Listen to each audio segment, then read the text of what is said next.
Күрделі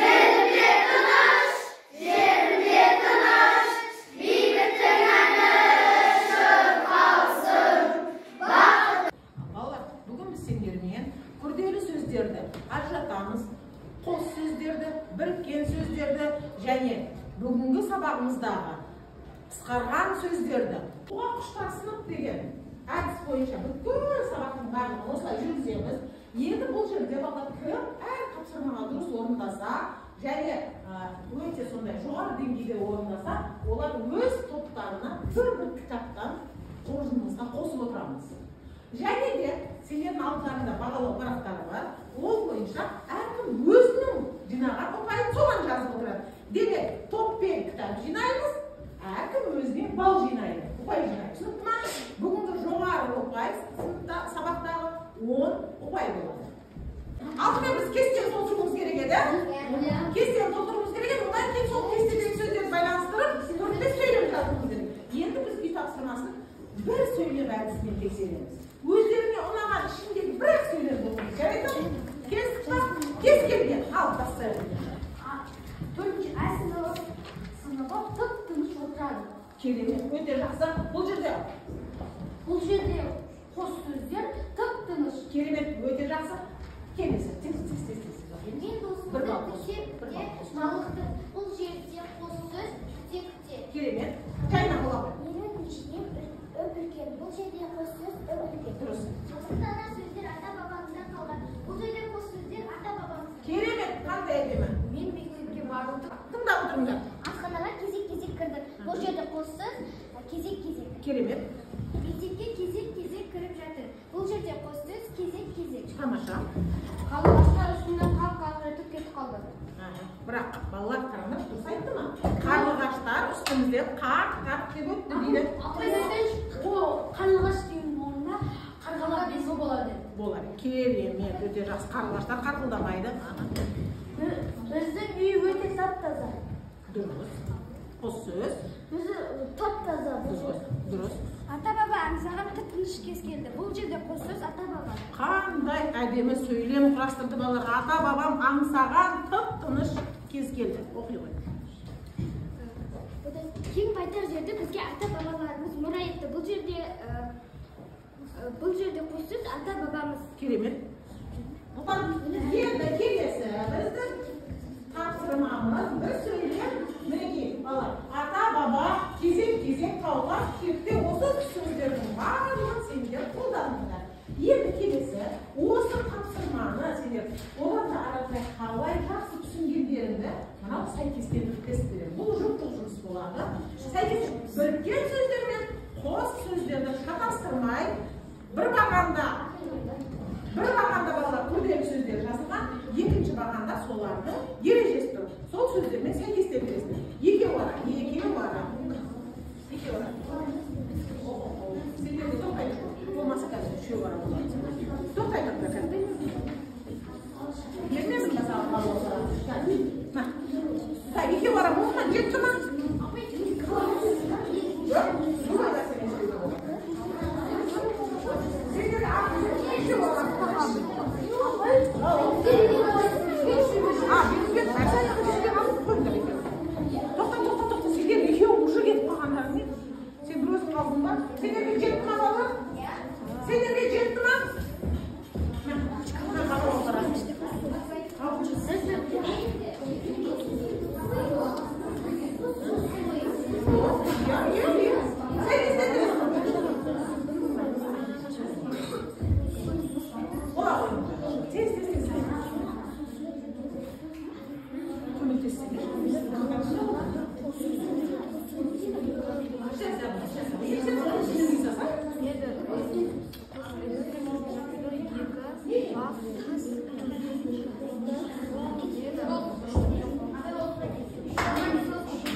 Бала-шаға бұл қос сөз, салағаш бұл біріккен сөз. Керемет.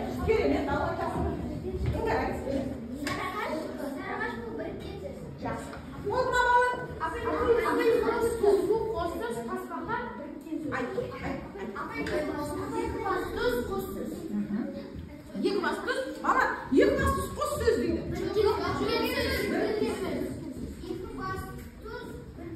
Біріккен сөз. Ал енді жақсы бала. Бірінші тапсырма бойынша бірінші топқа бір кітап жинады. Bir kitap jinadı. Екінші топ. Олар бір kitap jinadı.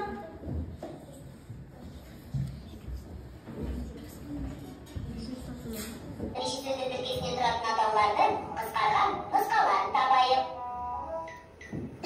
Қысқарған сөздер дегеніміз не? Бірнеше сөздің тіркесінен тұратын атаулардың қысқартылып айтылуын қысқарған сөздер дейміз. Мысалы, мынау Қазақстан Республикасы. Америка құрама штаттары ақш болады. Ресей Федерациясына РФ магнитін жабыстырамыз. Ал Қытай Халық Республикасы деген КХР болады. Міне, бұлардың бәрі белгілі бір мемлекеттер атауы. Сондай-ақ оқу орындарының, қандай да бір ұйымдардың, өлшем атауларының қысқартылған атаулары тіпті кісі аттарының қысқартылуы жиі кездеседі. Мысалы, мынау Біріккен Ұлттар Ұйымы. Білдім, мынау Қазақ ұлттық университетінің қысқартылған атауы. Килограмм деген өлшем бірлік КГ деп қысқартылады. Мысалы, 1 килограмм тұз. 1 литр сүт. Жарайсың дана. Ал сантиметр СМ деп қысқартылады. Қысқарған сөздер қандай қызық? Шейжан. Оны маған тұқа беріңізші. Бұл не? Тәтті қызық. О!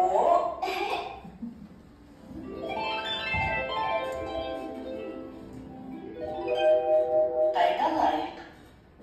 Қысқарған сөздер. Бірнеше сөздің тіркесінен тұратын атаулардың қысқартылып айтылуын қысқарған сөздер дейді. Мысал. Түсінесіңдер ма? ГЭС дегеніміз не ол? Электрлер. Г дегеніміз не? Кесіне орысша. Орысша су электростанциясымен. Керемет, дұрыс айтады Бекасыл бала. ГЭС дегеніміз гидроэлектростанция. Гидро дегеніміз су, дұрыс айтасың. Ал енді соның қазақшасы балалар. СЭС болады. СЭС дегеніміз су электростанциясы. Енді су электростанциясында қандай мамандар жұмыс істейді олар? Су электростанциясында қандай мамандықтар жұмыс істейді? Судан электр шығады. Соларды қабылдап Керемет, дұрыс айтасың. Біз судан электр аламыз. Электрик. Өте тамаша. Дұрыс, электриктер жұмыс істейді. Тағы да. Су электростанциясында су мамандары жұмыс істейді. Электр мамандары жұмыс істейді. Мынау біздегі қазіргі жанып отырған Электр алады. дұрыс айтасың. Судан біз электр алып отырмыз. Үйдегі жанып тұрған жарқыраған электріміздің барлығы неден алынады екен? Бір, екі, үш бала тыңдап алды. Бірінші топ біріккен сөз жазады. Сендердің топтарың бір сөздің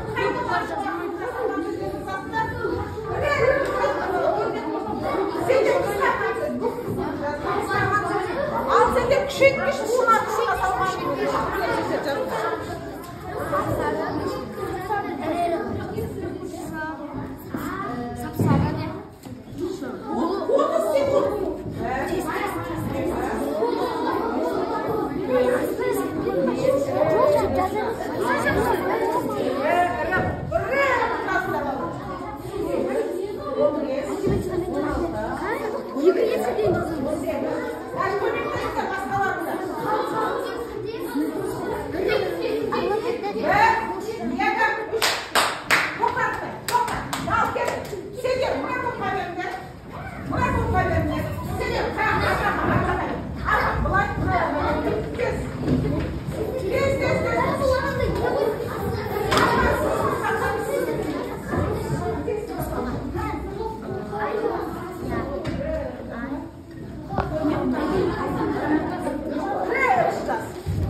Жасында